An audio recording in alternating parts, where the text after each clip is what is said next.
नमस्कार दोस्तों, आज मैं आपको गुरु प्रदोष व्रत में सुनी जाने वाली गणेश भगवान की कथा सुनाने जा रही हूँ। प्रेम से बोलिए गणेश भगवान की जय हो, भोलेनाथ की जय हो, पार्वती माता की जय हो। बहुत पुरानी बात है। एक गांव में एक माँ बेटी रहती थी। वह बहुत ही गरीब थी। उनके दिन बहुत ही मुश्किल से कटते थे।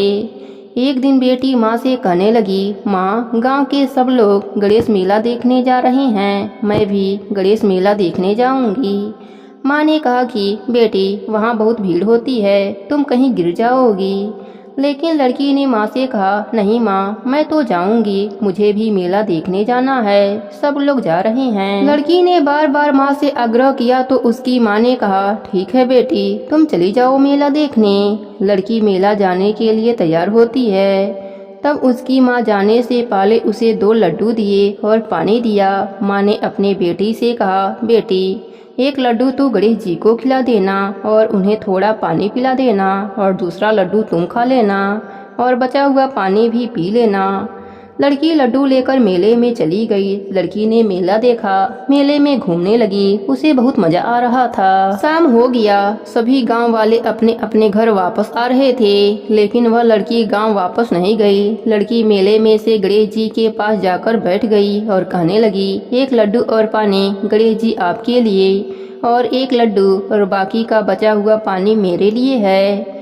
इस तरह कहते कहते सारी रात बीत गई। गणेश जी यह देखकर सोचने लगे कि अगर मैं इसका लड्डू और पानी नहीं पिया तो यह लड़की अपने घर नहीं जाएगी। यह सोचकर गणेश जी उस लड़की से एक लड्डू लेकर खा लिए और पानी भी पी लिया। फिर गणेश जी उस लड़की से कहने लगे, मांगो, तुम क्या मांगती हो? तब लड़की मन में सोचने लगी, मैं क्या मांगूं, अन्न मांगूं, धन मांगूं, या अपने लिए बर मांगूं, खेत मांगूं या महल मांगूं। वह मन में सोच रही थी तो गणेश जी ने उसके मन की बात को जान गए। उन्होंने लड़की से कहा, तुम अपने घर जाओ, तुमने जो भी अपने मन में सोचा है वह सब तुम्हें मिल जाएगा।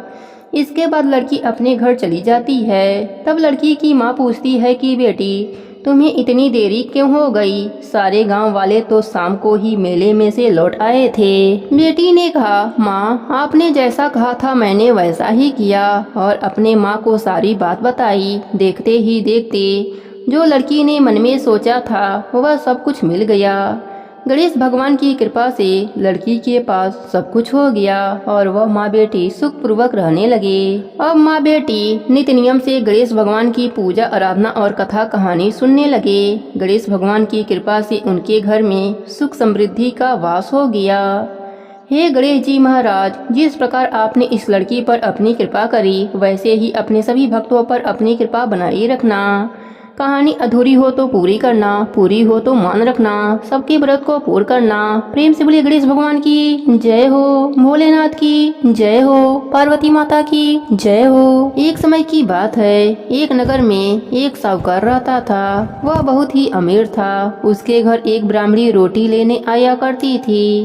घर के अंदर घुसते ही पोल के ऊपर गणेश भगवान का मंदिर था।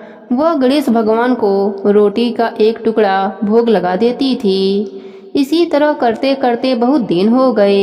एक दिन गणेश भगवान ने सोचा, यह अपने को रोज भोग लगाती है, इस कारण मुझे उसे कुछ ना कुछ उपहार तो देना ही पड़ेगा। गणेश भगवान एक दिन उसके थाली में हीरे मोती भर दिए। ब्राह्मणी प्रसन्न होकर थाली लेकर अपने घर आ गई। अगले दिन साहूकार के घर रोटी लेने के लिए नहीं गई। साहूकार ने ब्राह्मणी को बुलावा भेजा कि बाई जी रोटी लेने के लिए क्यों नहीं आई।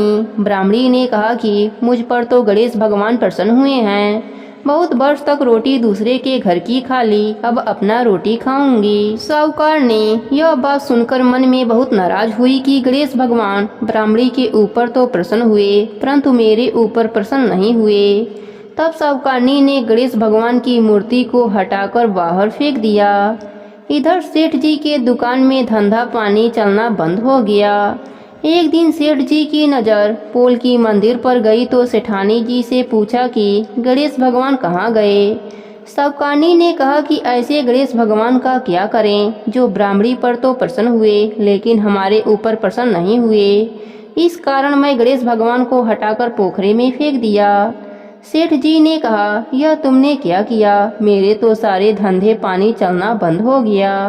गणेश भगवान को कहाँ फेंका, मुझे बताओ, मैं वापस लेकर आता हूँ। साहूकार जी वापस गणेश भगवान को लेने के लिए गए तो गणेश भगवान इतने भारी हो गए कि उठे ही नहीं। साहूकार जी ने कहा, हे प्रभु, मुझसे क्या गलती हो गई है, मुझे क्षमा कर दीजिए और मेरे साथ मेरे घर पर चलिए। पर गणेश भगवान और भी भारी होते गए और बोले, मैं नहीं चलूँगा, पहले साहूकारनी को बुला कर लाओ। यहाँ पर आकर नाक रगड़े, माफ़ी मांगे तो मैं चलूँ। मुझे हमेशा सवा सिर का चूरमा करके भोजन करावे तो मैं चलूँ।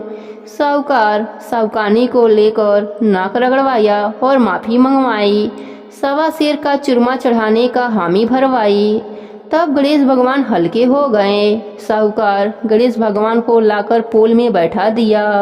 अब साहूकार का धंधा पानी वापस से शुरू हो गया। हे गणेश जी महाराज, जैसे आप ब्राह्मणी पर और साहूकार पर प्रसन्न हुए, वैसे ही सभी पर प्रसन्न होना। कहानी अधूरी हो तो पूरी करना, पूरी हो तो मान रखना। प्रेम से बोलिए गणेश भगवान की जय हो, भोलेनाथ की जय हो, पार्वती माता की जय हो।